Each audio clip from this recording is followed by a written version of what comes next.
अस्सलाम वालेकुम दोस्तों, आज की इस वीडियो में हम देखेंगे इस्लामिक लड़कों के नाम और उनके मानी। तो वीडियो को अंत तक ज़रूर देखिएगा, शायद आपका भी नाम इनमें से किसी एक में हो और आप अपना मानी जान लें। तो चलिए शुरू करते हैं अपना आज का लेसन। अपने नाम के मानी जानें। फ़ाहद, फ़ाहद पहला नाम है फ़ाहद। चीता, फ़ाहद का मानी है चीता। फ़ागिर, फ़ागिर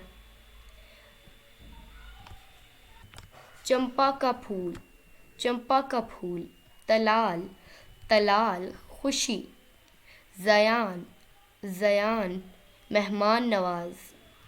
अरीश, अरीश खुदा तरस, अरीश खुदा तरस।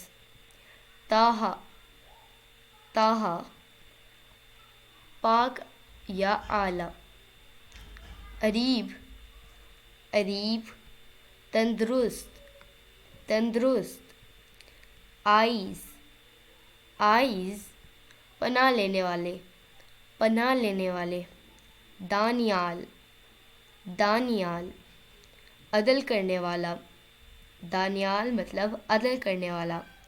जोहान, जोहान अल्लाह का तोहफ़ा, अल्लाह का तोहफ़ा।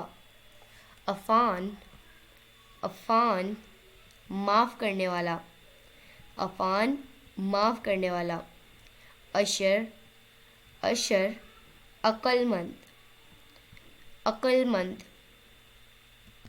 तैमूर, तैमूर खुद्दार, खुद्दार।